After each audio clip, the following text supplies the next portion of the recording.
72세 강옥희는 오늘도 새벽같이 가게 문을 열었다. 여전히 어둑한 하늘 아래서 셔터를 올리는 순간 싸늘한 공기가 스며들었다. 오늘은 더 춥네. 두 손을 비벼가며 실내로 들어섰다. 오랜 세월을 함께한 가게는 손때 묻은 도마와 반질반질한 주방 기구들 덕에 따뜻한 온기를 품고 있었다. 가게 안으로 들어서자마자 냄비에 물을 올렸다. 국이 한 소끔 끓어오르면 마늘을 다지고 멸치를 넣고 다시마를 한 장 띄웠다. 멸치 국물은 그녀가 가장 자신 있는 맛이었다. 젊은 시절부터 국을 끓이며 손님들을 맞이했다. 따끈한 국 한 그릇이면 몸도 마음도 한결 나아지는 법이었다. 국물이 우러나는 동안 반찬 냉장고 문을 열었다. 콩자반, 오징어 볶음, 시금치나물, 배추김치. 반찬통 뚜껑을 열 때마다 익숙한 향이 코끝을 스쳤다. 매일 같은 일을 반복했지만 지겹지는 않았다. 가게에 들어오는 손님들이 오키 아주머니, 반찬이 정말 맛있어요. 라며 웃는 얼굴을 보일 때면 여전히 가슴이 따뜻해졌다. 하지만 요즘은 그런 말이 점점 줄어드는 것 같았다. 가게 문을 연 지 얼마 지나지 않아 42세 며느리가 들어왔다. 한 손엔 휴대폰, 다른 손엔 장바구니를 든 채였다. 어머니, 이거 좀 싸주세요. 강옥희는 익숙한 듯 며느리가 가리킨 반찬을 차례로 비닐봉지에 담았다. 시금치, 오징어 볶음, 배추김치. 며느리는 평소처럼 반찬을 챙기면서도 돈을 낼 기색이 없었다. 그런데 며느리가 한마디를 툭 던졌다. 이런 싸구려 반찬 누가 먹겠어요? 시어머니가 안 해주시면 절대 안 먹어요. 손에 쥐고 있던 젓가락이 살짝 떨렸다. 강옥희는 아무 말 없이 반찬 봉지를 건넸다. 속에서 무언가 울컥 올라왔지만 괜한 소리를 했다가 더 큰 갈등이 생길까봐 애써 참았다. 며느리가 떠난 후 이번엔 45세 아들이 가게에 들어섰다. 출근길인 듯 정장을 차려입었지만 어딘가 지친 얼굴이었다. 엄마, 가게 그만하면 안 돼? 강옥희는 젓가락을 내려놓고 아들을 바라봤다. 그만두라니 갑자기 무슨 소리야? 이제 좀 쉬세요. 반찬 가게도 이제 장사 안 되는 거 다 알잖아요. 그냥 접고 남은 돈이나 월세 받으면서 편하게 사세요. 아들의 말에 심장이 덜컥 내려앉았다. 나는 아직. 엄마, 이제 좀 쉬셔도 되잖아요. 가게에서 돈도 얼마 안 남잖아. 차라리 나한테 투자하는 게 낫지 않아? 그 말이 툭 던져지자 가게 안 공기가 얼어붙었다. 평생을 자식을 위해 살아왔는데 이제 와서 돈이나 내놓고 쉬라는 말이라니. 강옥희는 천천히 국이 끓고 있는 냄비를 바라봤다. 뚜껑이 들썩이며 김이 피어올랐다. 마치 오래 참고 있던 그녀의 마음이 터질 듯한 기분이 들었다. 가게 문을 닫고 밖으로 나오니 차가운 바람이 얼굴을 스쳤다. 골목길을 따라 걷는데 가게 옆에서 장사를 하던 이웃이 수군거리는 소리가 들렸다. 저 할머니 반찬 가게 위생이 별로라던데. 그러게, 나도 들었어. 몇 번 사 먹어봤는데 그냥 그래. 요즘은 마트에서 사 먹는 게 낫지 않아? 순간 가슴이 철렁 내려앉았다. 뒤돌아보진 않았지만 그녀가 누구를 말하는 건지 너무나 잘 알 수 있었다. 손이 떨렸다. 처음 장사를 시작했을 때가 떠올랐다. 남편과 함께 손수 만든 반찬을 노점에서 팔던 시절. 그때는 다들 따뜻하게 응원해줬다. 오키 씨 반찬 진짜 맛있어요. 이거 사가면 우리 애들이 너무 좋아해요. 그런 말들이 그녀를 버티게 해줬다. 하지만 지금은 언제부터인가 그녀는 가게를 그만둬야 하는 사람이 되어 있었다. 가족도 동네 사람들도 그녀를 귀찮아했다. 반찬을 만들어 파는 사람이 아니라 그저 오래된 가게를 붙잡고 있는 늙은이로 여겨지고 있었다. 차가운 바람이 옷깃 사이로 파고들었다. 하지만 마음속은 더욱 추웠다. 그 순간 그녀는 스스로에게 조용히 말했다. 내가 너희에게 휘둘릴 사람이 아니다. 그녀는 발걸음을 멈추고 허리를 곧게 폈다. 싸늘한 밤 공기 속에서도 가슴 한편에 작은 불씨가 살아나는 기분이었다. 가게 안은 조용했다. 따뜻한 국물이 끓는 소리만 조용히 공간을 채우고 있었다. 국자로 천천히 냄비를 저으며 나는 멍하니 바깥을 바라봤다. 문득 오래전 손에 김밥 바구니를 들고 서 있던 그날이 떠올랐다. 엄마, 왜 아직도 안 와? 아들의 목소리가 귓가에 울리는 듯 했다. 그날은 초등학교 운동회가 있는 날이었다. 가게를 연 지 얼마 되지 않았을 때라 하루라도 장사를 쉬면 손해가 컸다. 그래도 아들이 달리기 대회에 나간다고 해서 점심만큼은 꼭 같이 먹어야겠다고 다짐했었다. 그런데 예상보다 가게가 바빴다. 단골 손님이 오랜만에 찾아와 이런저런 이야기를 늘어놓았고 반찬을 더 싸달라는 손님들이 밀려들었다. 마음이 급해졌지만 애써 웃으며 손을 움직였다. 간신히 장사를 마치고 김밥 바구니를 들고 학교로 뛰어갔다. 운동장에 도착했을 땐 이미 점심시간이 시작된 지 한참이었다. 부모들이 돗자리를 펴고 음식을 나누고 있었고 아이들은 삼삼오오 모여 앉아 있었다. 나는 숨을 몰아쉬며 아들을 찾았다. 운동장 구석, 다른 아이들 틈에서 외롭게 앉아있는 아들이 보였다. 그 순간 가슴이 철렁 내려앉았다. 나는 얼른 그에게 다가갔다. 엄마가 늦었지. 우리 아들 배고프겠다. 얼른 먹자.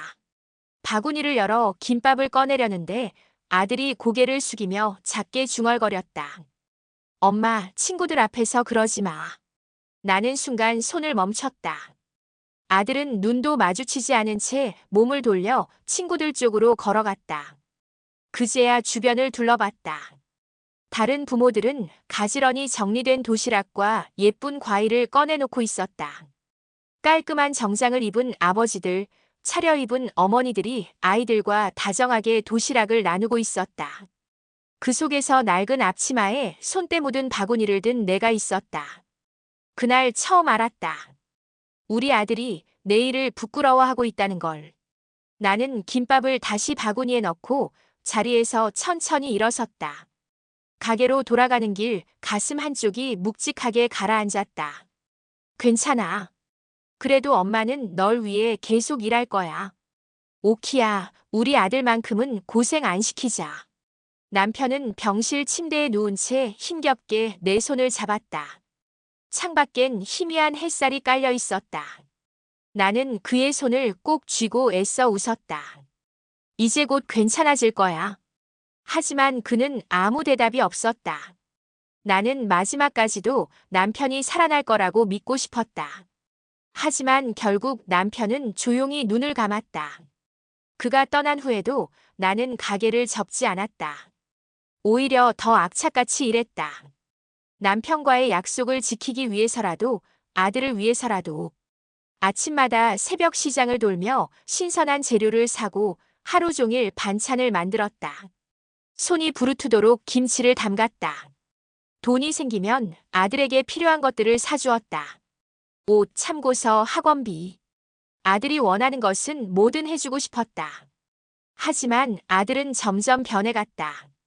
고등학생이 되면서부터 집에 있는 시간보다 밖에서 친구들과 어울리는 시간이 많아졌다. 가끔 가게에 들러도 인사는커녕 휴대폰만 만지작거렸다. 어느 날 아들이 뜬금없이 말했다. 엄마, 나 학원 끝나고 친구들이랑 피자 먹으러 가야 하는데 돈 좀 줘. 나는 반찬을 담던 손을 멈추고 아들을 바라봤다. 어제도 돈 줬잖아. 요즘은 왜 그렇게 돈이 많이 필요하니? 아들은 짜증을 내며 말했다. 다들 용돈 받는데 나만 없는 거 창피하다고. 나는 순간 말문이 막혔다. 창피하다는 말. 그날 운동회에서 들었던 그 말이 다시 떠올랐다. 나는 잠시 숨을 고르고 조용히 말했다. 아들아, 돈은 그냥 생기는 게 아니야. 엄마는 내가 원하는 걸 해주려고 하루 종일 일해. 아들은 고개를 돌리더니 툭 내뱉었다. 엄마가 힘든 건 엄마 문제지. 내가 원하는 걸 못해. 나는 한참을 아무 말도 하지 못했다. 그렇게 자란 아들은 대학을 졸업하고 취업을 준비했지만 결국 백수가 되었다. 한동안 집에만 틀어박혀 있다가 결혼을 하겠다고 했고, 그때부터는 며느리까지 나에게 돈을 요구하기 시작했다. 며느리는 처음부터 예의가 없었다. 가게에 들어와 반찬을 공짜로 챙기면서도 이런 싸구려 반찬 누가 먹어요? 라고 비웃었다. 아들은 가게를 정리하고 남은 돈을 자기한테 투자하라고 했다. 나는 가족을 위해 모든 걸 희생했다고 생각했는데 결국 남은 건 무시와 이용뿐이었다. 국자로 냄비 가장자리를 툭툭 두드렸다. 이제는 나를 위해 살아야겠다. 반찬 가게 문을 여는 순간 싸늘한 공기가 가게 안으로 밀려들었다. 이른 아침부터 골목길은 조용했고 길 건너 편의점 불빛만이 환하게 빛나고 있었다. 예전 같으면 이 시간이면 하나둘 손님이 와서 반찬을 고르고 갔을 텐데 요즘은 문을 열어도 한동안 아무도 들어오지 않았다. 나는 냉장고 문을 열어 반찬을 살폈다. 며칠째 팔리지 않아 그대로인 반찬들이 눈에 들어왔다. 콩자반, 멸치볶음, 시금치나물. 평소라면 오전 중에 다 나가야 할 것들인데 그대로였다. 이상하네. 요즘 왜 이렇게 손님이 줄었지? 손으로 가볍게 반찬통을 닦으며 문득 며칠 전 들었던 말이 떠올랐다. 저 할머니 반찬 가게 위생이 안 좋다더라. 반찬도 남은 거 다시 판다던데. 처음에는 흘려들었다. 하지만 그 소문이 어디서 시작됐는지 알게 된 건 얼마 지나지 않아서였다. 며칠 전 며느리가 가게에 불쑥 들어왔다. 늘 그렇듯 냉장고를 열어 반찬 몇 개를 꺼내더니 한숨을 쉬었다. 어머니, 제발 이런 거 좀 하지 마세요. 돈도 없으면서 무슨 기부예요? 나는 반찬을 정리하다 말고 손을 멈췄다. 그게 무슨 소리냐? 시장 상인들한테 반찬 나눠주셨잖아요. 그리고 그 무료 급식소에도 기부하셨다면서요. 어머니, 우리 형편 생각 좀 하셔야죠. 며느리는 비닐봉지를 테이블 위에 툭 던졌다. 이제 그만 좀 하세요. 그냥 조용히 가게 접고 월세나 받으면서 사시면 되잖아요. 남들처럼. 나는 그 말을 듣는 순간 가슴이 철렁 내려앉았다. 나는 아직 어머니 나이도 생각하셔야죠. 가게 한다고 뭐 얼마나 벌겠다고. 차라리 건물 세 주고 편히 사세요. 남들처럼 요양원 가셔도 되고. 그 말이 툭 떨어지는 순간 가게 안 공기가 얼어붙었다. 나는 천천히 주저앉아 바닥을 닦으며 애써 담담하게 말했다. 나는 아직 건강하다. 내 손으로 만든 반찬을 파는 게 내 삶이야. 하지만 며느리는 코웃음을 쳤다. 요즘 누가 반찬 사 먹어요? 다 마트에서 사지. 그렇게 며느리는 반찬 봉지를 챙기고 가버렸다. 며칠 후 가게로 낯선 우편물이 도착했다. 세무서에서 온 것이었다. 나는 한 글자 한 글자 천천히 읽어내려갔다. 세무조사 대상 선정 안내문. 세무조사? 내가? 내 작은 반찬 가게에서 무슨 세무조사란 말인가. 나는 손이 떨리는 걸 애써 참으며 종이를 내려놓았다. 며칠 뒤 세무서에 직접 가서 상황을 확인했다. 어르신, 최근에 신고가 들어왔어요. 매출 누락 의혹이 있어서요. 나는 눈을 크게 떴다. 매출 누락이라니요? 저는 매일 정직하게 장사합니다. 직원은 서류를 넘기며 담담하게 말했다. 최근 신고 내용에 따르면 가게 수익이 제대로 신고되지 않았다는 의혹이 있습니다. 그리고 상업시설에서는 기부 활동이 많으면 탈세를 의심받을 수 있어서요. 나는 순간 머릿속이 하얘졌다. 설마 며느리? 그제야 모든 게 맞아떨어졌다. 내가 기부하는 걸 못마땅해 하던 며느리. 그때 쏘아붙이듯 했던 말. 그리고 이 타이밍에 날아온 세무조사 통지서. 나는 서류를 받아들고 깊이 한숨을 쉬었다. 가게에 돌아왔을 때 분위기가 달라진 걸 느꼈다. 옆집 가게 주인이 슬쩍 다가와 말했다. 오키 씨, 요즘 반찬 가게 장사 좀 어렵지 않아? 나는 애써 미소를 지으며 고개를 끄덕였다. 조금 그래. 왜? 주인은 주위를 한번 둘러보더니 조용히 말했다. 사실 이상한 소문이 돌고 있어. 가게 위생이 안 좋다느니 반찬이 남은 걸 다시 판다느니. 아마 누군가 일부러 퍼뜨리는 것 같아. 나는 그 말을 듣는 순간 손에 힘이 풀렸다. 이제 알겠다. 나를 몰아내려는 거구나. 그제야 건너편 편의점이 왜 저렇게 반짝반짝 새로 단장되었는지 알 것 같았다. 요즘 손님이 급격히 줄어든 것도 이해가 됐다. 나는 반찬통을 천천히 닦으며 생각했다. 나는 내 가게를 쉽게 포기하지 않아. 너희들이 뭐라고 하든. 그날 밤 나는 도마를 닦으며 조용히 다짐했다. 이제 결정을 내려야겠다. 가게 문을 닫고 천천히 셔터를 내렸다. 평소 같으면 문을 닫기 전 한참을 가게 안을 둘러보며 정리했겠지만 오늘은 그럴 기분이 아니었다. 마음이 무거웠다. 나는 천천히 골목길을 걸으며 시장 한쪽을 바라봤다. 장사하던 상인들은 하나둘 문을 닫고 있었고 시장 안은 금방이라도 정막이 깔릴 듯 조용했다. 멀리서 내 가게를 바라보며 수군대는 사람들이 보였다. 저 반찬 가게 할머니 사실 부자라면서 시장에서 건물 몇 개나 갖고 있다던데 돈이 그렇게 많으면서 왜 저렇게 고생을 하지? 나는 그 말을 듣고 걸음을 멈췄다. 이제 시작됐구나. 며칠 전 나는 은행에서 통장을 정리하고 나오는 길이었다. 그때 며느리에게서 전화가 걸려왔다. 평소와 다르게 다급한 목소리였다. 어머니, 지금 어디세요? 왜 그러니?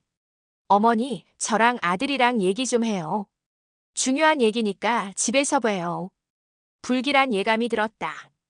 집으로 돌아가니 아들과 며느리가 거실 소파에 앉아 있었다. 며느리는 팔짱을 낀 채 내 눈치를 살폈고 아들은 손에 뭔가를 쥐고 있었다. 탁자 위에 놓인 건 다름 아닌 내 가게 계약서였다. 나는 순간 심장이 덜컥 내려앉았다. 이게 뭐야? 아들은 애써 태어난 척하며 말했다. 엄마 가게 팔려고 해. 엄마도 이제 그만 일해야지. 나는 서류를 집어들고 찬찬히 훑었다. 계약 해지 동일 안에 내 도장이 아닌 다른 도장이 찍혀 있었다. 이거 내가 한 거니? 아들은 당황한 듯 시선을 피하며 어물쩍 대답했다. 엄마도 이제 힘드시잖아. 그냥 월세나 받으면서 살면 되잖아. 이거 팔면 꽤 좋은 값 받을 수 있어. 나는 천천히 서류를 내려놓고 아들의 눈을 똑바로 바라봤다. 내 허락도 없이 내 마음대로 팔려고 했니? 엄마, 그냥. 이 가게는 내가 건드릴 곳이 아니야. 그 순간 며느리가 비아냥거리듯 웃으며 끼어들었다. 아니, 어머니. 솔직히 말해서 이거 다 필요 없는 고집이잖아요. 저희는 이 집이란 가게 다 어머니가 저희한테 주실 거라고 생각했어요. 나는 헛웃음이 나왔다. 누가 그런 말을 했니? 며느리는 차갑게 웃었다. 어머니, 이제 그만 좀 하세요. 우리가 얼마나 참고 살았는지 아세요? 시어머니가 시장에서 반찬 판다고 소문나는 게 창피해서 저 얼마나 입 다물고 살았는데요. 그 말이 툭 떨어지는 순간 나도 더 이상 참지 않았다. 나는 조용히 입을 열었다. 너희에게 단 한 푼도 줄 생각 없다. 아들과 며느리의 얼굴이 동시에 굳었다. 뭐라고요? 나는 한숨을 내쉬고 천천히 말을 이었다. 내가 번 돈은 내가 쓸 거야. 그리고 내 가게는 내가 끝까지 지킬 거야. 더 이상 나한테 손 벌리지 마. 그 순간 며느리의 얼굴이 일그러졌다. 어머니가 그렇게 나오시면 저도 가만 안 있어요. 내 마음대로 해라. 그 후 소문은 빠르게 퍼졌다. 강옥희 할머니가 시장 건물 몇 개 갖고 있다더라. 돈도 많은데 일부러 힘든 척하는 거래. 누군가 퍼뜨린 것이 분명했다. 나는 가만히 입술을 깨물며 생각했다. 이제 나도 가만히 있을 때가 아니구나. 나는 시장 상인들을 한 명씩 찾아가 이야기를 나누기 시작했다. 오키 씨, 요즘 가게 어렵지 않아? 나는 조용히 고개를 끄덕이며 대답했다. 나만 어려운 게 아니라 다들 어렵잖아. 우리 같이 좀 바꿔보지 않을래? 그리고 며칠 후 나는 시장 상인들 몇 명을 모아 조용히 제안을 했다. 우리 시장 다시 살려야 하지 않겠어요? 나는 시장이 단순히 장사하는 곳이 아니라 사람들이 찾고 싶어지는 공간이 되도록 만들 계획을 세우고 있었다. 그동안 내가 남몰래 기부했던 이유도 단순했다. 이 시장이 오래도록 남기를 바랐기 때문이었다. 나는 상인들에게 말했다. 편의점 생기고 나서 우리 가게들 매출 다 줄었지. 가만히 있으면 우리 다 사라질 거야. 그러니까 같이 방법을 찾아보자. 며느리는 그날 밤 집을 나갔다. 나는 그녀가 떠난다는 걸 알면서도 말리지 않았다. 아들은 홀로 남아 거실에 주저앉아 있었다. 나는 조용히 다가가 그를 바라봤다. 엄마, 나 이제 어떻게 해야 해? 아들의 목소리는 한없이 작아져 있었다. 나는 깊이 숨을 들이마신 뒤 단호하게 말했다. 이제 내가 알아서 살아야지. 그동안 나는 아들을 위해 모든 걸 다 해주려고 했다. 하지만 이제는 아니다. 이제는 내가 살아야 할 차례다. 아침 햇살이 부드럽게 시장 골목을 비쳤다.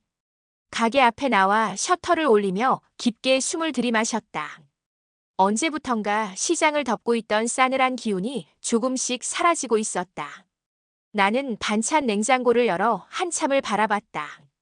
간 묻힌 시금치 나물, 윤기 흐르는 장조림, 고소한 멸치볶음. 예전과 다를 바 없는 반찬들이지만 오늘따라 더 정성스럽게 느껴졌다. 한때는 내 손으로 만든 이 반찬들이 싸구려 취급을 받기도 했고 가게 문을 닫아야 하나 고민한 적도 있었다. 하지만 결국 나는 이곳을 떠나지 않았다. 그리고 지금 이 작은 반찬 가게가 더 커질 준비를 하고 있다. 오키 씨, 정말 우리한테 이걸 다 해주겠다고? 며칠 전 시장 상인들이 내 가게 앞에 모였다. 나는 천천히 고개를 끄덕였다. 내가 이 시장에서 장사한 지도 오래됐잖아요. 그동안 받은 만큼 돌려줘야지. 시장 한쪽 비어있던 점포 몇 개가 새 주인을 기다리고 있었다. 나는 그 가게들을 싼 값에 임대해 주기로 했다. 장사 경험이 없는 젊은 친구들에게 기회를 주고 싶었다. 가게만 빌려주는 게 아니라 장사하는 법도 알려줄 거예요. 나처럼 반찬 가게를 하고 싶은 사람도 있을 테고 국밥집이나 분식집을 하고 싶은 사람도 있겠지. 나는 미리 준비해둔 서류를 꺼내 보였다. 내가 도와줄 테니 당신들도 힘내봐요. 상인들은 한동안 말이 없었다. 그러다 누군가 조용히 박수를 치기 시작했고 이내 여기저기서 따뜻한 손길이 모였다. 그 순간 나는 깨달았다. 이제야 비로소 내가 진짜 살아가는 이유를 찾았구나. 며칠 후 문득 가게 앞에서 낯익은 발걸음 소리가 들렸다. 나는 천천히 고개를 들었다. 엄마 나왔어. 45세의 아들이 문 앞에 서 있었다. 얼굴은 헬쑥했고 눈은 불안하게 흔들리고 있었다. 나는 조용히 아들을 바라봤다. 아들은 한참을 머뭇거리더니 결국 주저앉고 말았다. 엄마, 내가 잘못했어. 그렇게 말하는데 목소리가 떨렸다. 나는 조용히 국을 끓이던 가스레인지를 줄이며 대답했다. 그래, 이제야 왔구나. 아들은 한동안 고개를 들지 못했다. 나 이제 아무것도 없어. 회사도 안 받아주고 집도 날아가고 나 이제 어떡해, 엄마. 나는 그 말을 듣고도 쉽게 대답하지 않았다. 그냥 아들의 손을 가만히 바라봤다. 예전에 내게 손을 내밀며 엄마, 돈 좀 줘라고 말하던 그 손. 도장을 위조해 가게를 팔려고 했던 그 손. 그 손이 이제는 떨리고 있었다. 나는 천천히 의자에 앉으며 조용히 말했다. 너 스스로 용서받을 일을 해야지. 아들은 내 말을 듣고 눈을 깜빡였다. 엄마가 나를 용서해 주는 게 아니라. 나는 살짝 웃으며 대답했다. 내 용서는 중요하지 않아. 내가 내 삶을 바로 잡아야 해. 아들은 그제야 내 말을 이해한 듯 했다. 그날 저녁 나는 아들에게 따뜻한 밥 한 끼를 차려줬다. 반찬은 많지 않았다. 갓 지은 밥, 된장국, 장조림, 그리고 시금치나물. 숟가락을 내려놓으며 아들에게 말했다. 이제 내가 할 일은 스스로 일어나는 거야. 엄마가 도와줄 수는 있지만 대신 살아줄 순 없어. 아들은 천천히 고개를 끄덕였다. 그리고 며칠 후 그는 시장 한쪽 빈 가게에서 다시 시작했다. 처음부터 모든 걸 갖춘 가게는 아니었다. 작은 도시락 가게였다. 하지만 나는 그 모습을 보며 조용히 미소 지었다. 이제야 아들도 자기 삶을 살아가는 법을 배우기 시작했구나. 시간이 지나 내 반찬 가게는 더 커졌다. 한때는 사라질 뻔했던 시장도 다시 활기를 띠기 시작했다. 나는 더 이상 혼자가 아니었다. 나와 함께 시장을 살려낸 사람들이 있었으니까. 가끔 손님들이 내게 물었다. 할머니, 그동안 그렇게 고생하면서도 왜 시장을 떠나지 않으셨어요? 나는 대답했다. 사람을 살리는 건 돈이 아니라 따뜻한 밥 한 끼야. 난 그걸 만들고 싶었어. 이제 나는 여유로운 노후를 즐기고 있다. 하지만 여전히 가게에 나와 반찬을 만든다. 그게 내가 살아온 방식이니까. 그리고 나는 오늘도 믿는다. 세상에서 가장 소중한 건 결국 진짜 사람들과 함께하는 삶이라는 걸.